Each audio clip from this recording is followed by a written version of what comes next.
भगवान का लीला में अद्भुत जो है आकर्षण क्या है, भगवान की अलग अलग शक्तियां अलग अलग समय पर प्रभाव डालती हैं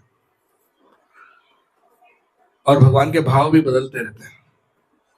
भगवान के भाव बदलते रहते हैं और जैसे जैसे भगवान के भाव बदलते हैं वैसे वैसे उनकी शक्तियों का प्रभाव भी बदलता है। मायावादियों का सिद्धांत जैसा नहीं कि सब हमेशा एक जैसा, ब्रह्म एक जैसा है, ऐसा नहीं। भगवान का जैसे अब दामोदर लीला में आप देखेंगे तो पहले तो कृष्ण को यशोदा माई का दूध पीना था, तो यशोदा माई के प्रति प्रेम का भाव था, है ना। तो यशोदा माई का प्रेम का आस्वादन करने की उत्सुकता से तो यशोदा माई का साड़ी खींच रहे हैं और उनका नाम पुकार रहे हैं, पहले से बिस्तर से उनका नाम पुकार रहे हैं और वहां से उतर के आके उनके साड़ी खींच रहे हैं, जबरदस्ती कर रहे हैं कि हमें दूध पिलाओ।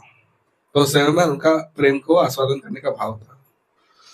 और जब दूध पी रहे थे तब संतुष्टि का भाव था, कितना आनंद। और जब अचानक यशोदा ने नीचे रख दिया उनको दूध बचाने के लिए, वहां दूध बचाने के लिए, उनको गुस्से का भाव आ गया। हाँ, गुस्सा और फ्रस्ट्रेशन, और गुस्से का भाव में उनने तोड़ दिया मटका। हाँ, और मटका तोड़ने के बाद फिर वो भूख का भाव आ गया फिर से। हाँ, वो यशोदा का दूध या प्रेम का आस्वादन करने का, फिर वो भूख नहीं मिटा क्योंकि वो दही पूरा नीचे बिखर गया था। तो फिर वो आस्वादन करने के लिए वो गुस्सा और भूख दोनों एक साथ थे, और उस गुस्से और भूख में वो गए थे कहां पे, वो स्टोर रूम में जहां पर वो सब रखा गया। तो फिर वहां गए और उखल पे चढ़े और वो सब निकाले तो खाने लगे। खाते समय फिर से संतुष्टि का भाव, है ना। और वो संतुष्टि का भाव जैसे फील कर रहे थे वो मक्खन खाने में, मक्खन मतलब यशोदा का ही स्वरूप है।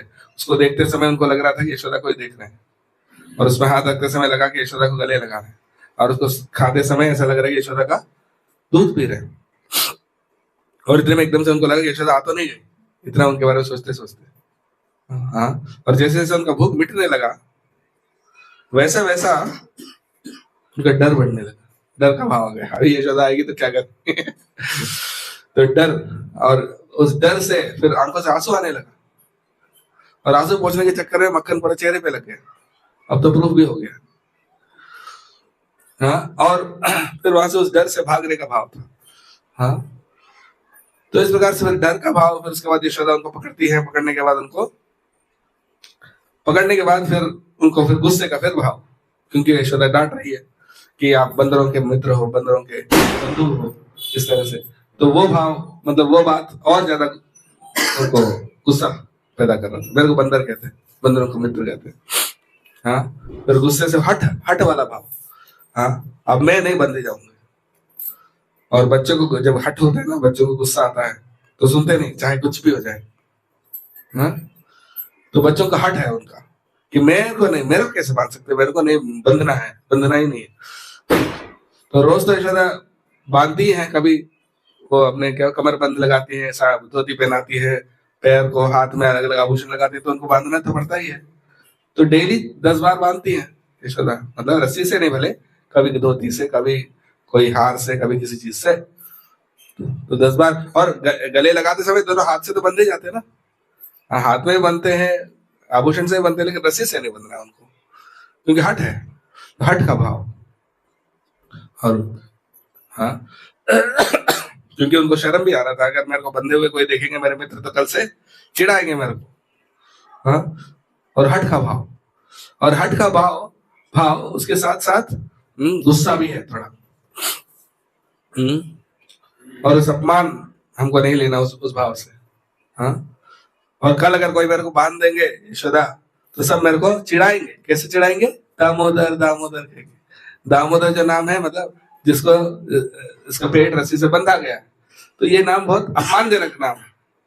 ये मेरे को बांधे हुए हंसी मजाक उड़ाएंगे दामोदर दामोदर कहेंगे, है ना। हाँ, हम जैसे निकनेम डालते हैं ना, किसी को निकनेम डाला, उसको हंसी मजाक, जैसे उसको लेकर हंसी मजाक कर सके, ऐसा कोई नाम डालते हैं जिससे सब लोग उसको नाम लेकर मजा लेते हैं। तो मेरा नाम ऐसा मजे वाला पात्र का नाम बन जाएगा दामोदर के, तो इसलिए मेरे को नहीं बंधना है किसी भी हालत में। लेकिन लेकिन यशोदा का परिश्रम देखकर, उनका प्रेम देखकर, उनका प्रेम इतना है कि वो बोले, बाकी गोपियां कह रहे थे बहुत देर प्रयास करने के बाद, अरे गर्गा मुनि ने पहले ही कह दिया ये कोई साधारण बच्चा नहीं है, वो नहीं चाहता है तो पूरे दुनिया का रस्सी से भी नहीं बंधेगा। तो यशोदा का भी हट था, अगर ये भगवान भी है तो भगवान को बांधने के लिए जितना रस्सी लगे उतना लाऊंगी, लेकिन बात के रहोगे आज ऐसा। तो लेकिन उनका जो हट था, लेकिन वो हट भी टूट गया आखिरी में। यशोदा माई कह दिए कि आप मैं नहीं बांधूंगी, और क्योंकि वो रियलाइज कर चुकी है कि अब ये नहीं चाहता है तो बांधने का कोई फायदा है नहीं।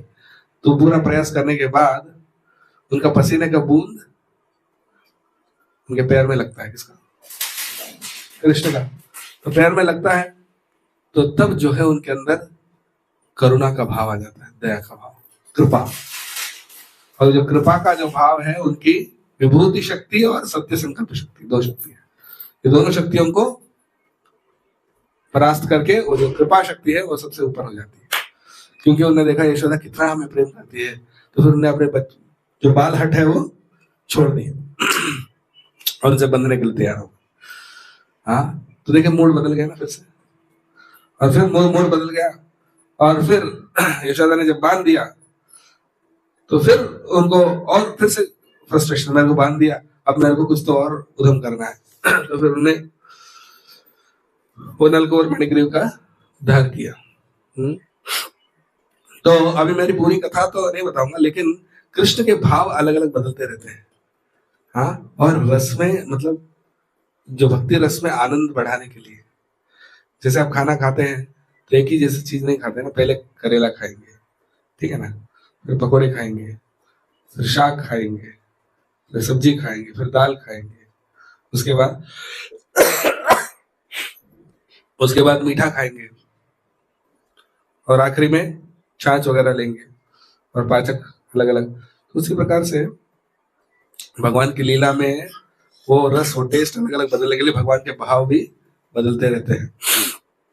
लेकिन भक्ति रस में भी ये सब चीजें, भगवान का गुस्सा भी उनके माता को खुशी देने के लिए है। हाँ, बाद में वो जब मान जाते हैं बंधने के लिए, वो भी उनको खुशी देने के लिए है ना। अल्टीमेटली दोनों का ही भाव, भक्ति का भाव भगवान को खुश करने के लिए और भगवान का भाव भक्त को खुश करने के लिए, लेकिन उसमें भी भिन्नता है। एक टाइम पे वो मटके फोड़ते हैं, एक टाइम पे फिर रोते हैं, एक टाइम पे डरते हैं, एक टाइम पे भूख लगती है, एक टाइम पे भागते हैं, एक टाइम पे पकड़े जाते हैं, एक टाइम पे बंधना नहीं चाहते, एक टाइम बंधे जाते हैं। हाँ, लेकिन ये सब अलग अलग भिन्न भिन्न जो भाव है वो सब भक्ति के अंतर्गत ही है ना। लेकिन ये तो सिद्ध सिद्ध भक्तों का। अब सवाल ये है, जैसे दामोदर बंधे गए हैं, तो दामोदर किससे बंधे गए हैं? प्रेम की रस्सी से ना, कहते हैं हाँ, भक्ति बद्धम, भक्ति के द्वारा बंधे गए हैं। लेकिन यशोदा तो सिद्ध भक्त है ना, शुद्ध भक्त, यानी भगवान के पार्षद हैं। भगवान के पार्षद हैं और उच्च कोटि के भक्त हैं। पर हमारा क्या, हमारे जो भक्तों का क्या इसमें शिक्षा है? क्योंकि अब यशोदा जैसा प्रेम तो करते नहीं है कि मैं भगवान को बांध सकते हैं। यशोदा का जैसा प्रेम तो है नहीं, तो हमारे लिए क्या शिक्षा है इसमें? हमारे लिए शिक्षा ये है, जो हम हर चीज का ध्यान देते हैं लेकिन एक चीज का ध्यान नहीं देते, वो क्या है? ओखल। ओखल से क्यों बन रहा है, किसी और चीज से क्यों नहीं?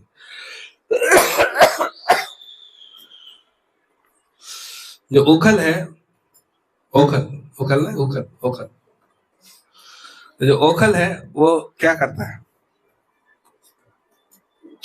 ओखल बहुत भारी रहता है, पत्थर का बना हुआ रहता है ना, पूरा पत्थर का बना हुआ रहता है, उसको उठाना कोई साधारण बात नहीं है। और पत्थर में गड्ढा बनाया है क्या, उसमें धान पीटते हैं, तो उसका काम है धान पीटना और उसको आटा जैसा बनाना।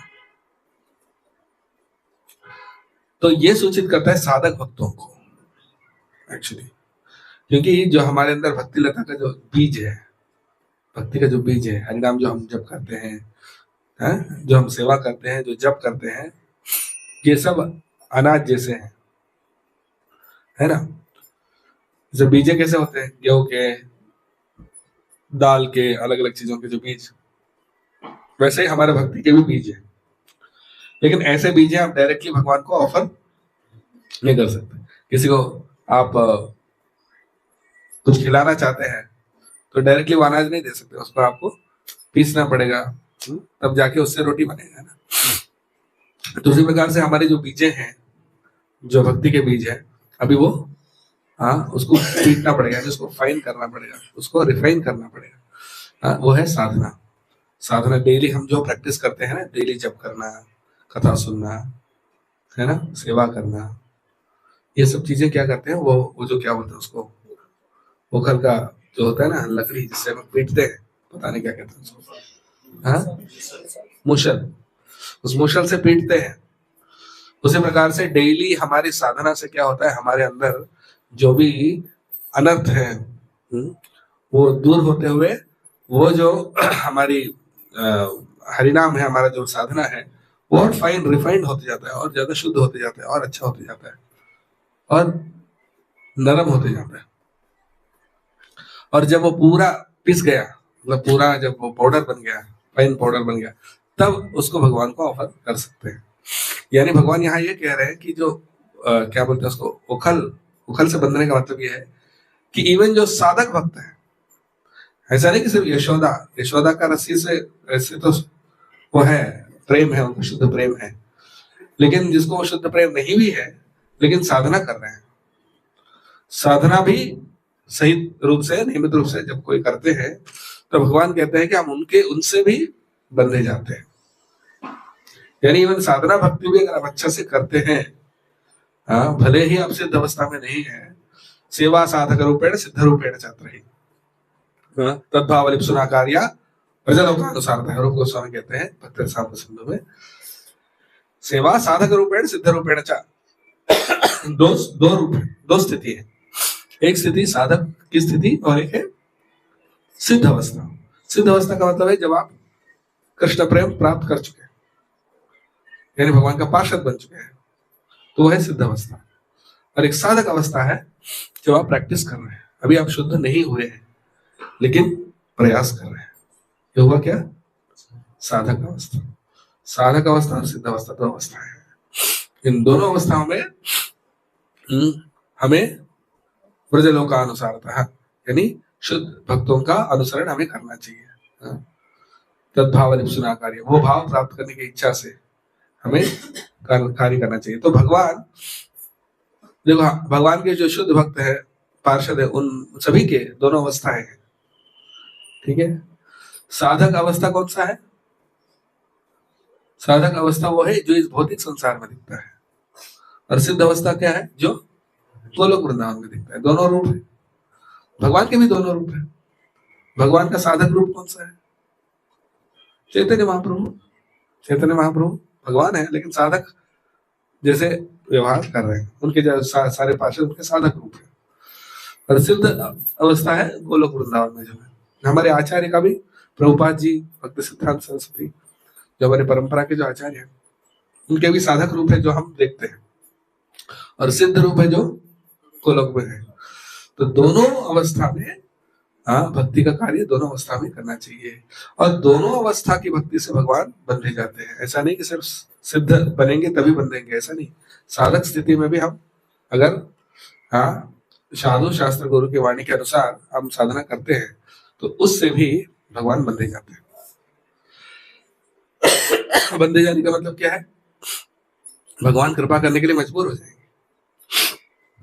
अगर आप, आपकी साधना अच्छा से कर रहे हैं, 16 माला का जप, 4 नियमों का पालन, और जल्दी सुबह ब्रह्म मुहूर्त में जग के ये सब करना, मंगल आरती, बुक्स, प्रभुपाद जी के ग्रंथ अध्ययन करना, सेवा करना वैष्णव के संग में, हाँ, तो ये सब अगर करते हैं ना, प्रभुपाद जी के निर्देश के अनुसार बुक डिस्ट्रीब्यूशन करना इत्यादि जो सेवाएं करना, तो तब क्या होता है, उनकी कृपा से भगवान बंधे जाते हैं। भगवान मजबूर फील करते हैं कि ये तो इतना कर रहे हैं, तो अब इनको भगवत धाम ले जाना ही पड़ेगा, है ना। तो हम अपनी साधना की रस्सी से भी भगवान को बांध सकते हैं, प्रकार से। तो यही जो शिवराम महाराज के लेक्चर सुन रहा था इसी के ऊपर, तो बता रहे हैं कि ये ओखल जो है साधना भक्ति को सूचित करता है, और जो यशोदा की जो रस्सी है वो प्रेम भक्ति को सूचित करता है। हाँ, तो इस प्रकार से अल्टीमेटली आचार्य प्रेम किनके पास, आचार्यों के पास है, वो प्रेम करते हैं, लेकिन उनके आदेश से जो हम फॉलो करते हैं ना, वो साधना भक्ति को सूचित करता है, लेकिन उससे भी भगवान बनने के लिए एग्री हो जाते हैं। तो ये है ओखल की महिमा। ठीक है, जय श्री श्री राधा दामोदर की। तो इसके लिए लेकिन साधना हमें सही रूप से करना पड़ेगा। हाँ, सही रूप से मतलब जैसे प्रभुपाद जी ने कहा, स्ट्रिक्टली फॉलो करना पड़ेगा, लूज नहीं। ये कभी करते हैं कभी नहीं किए, ठीक से कुछ कुछ करते हैं कुछ कुछ नहीं करते हैं, तो फिर वो वैसे कृपा हमको नहीं मिलेगी। सही रूप से जब करेंगे, यानी गुरु के निर्देशों को स्ट्रिक्टली फॉलो करना, गुरु के निर्देशों को कैजुअल नहीं लेना। जो कैजुअल लेते हैं वो कैजुअलिटी बन जाता है। इसलिए कैजुअल नहीं लेना, सीरियसली लेना, तब जाके हम कृपा हमको मिलेगी। ठीक है ना? तो इसलिए सब लोग 16 माला का जप करते हैं। कौन कौन नहीं करते हैं?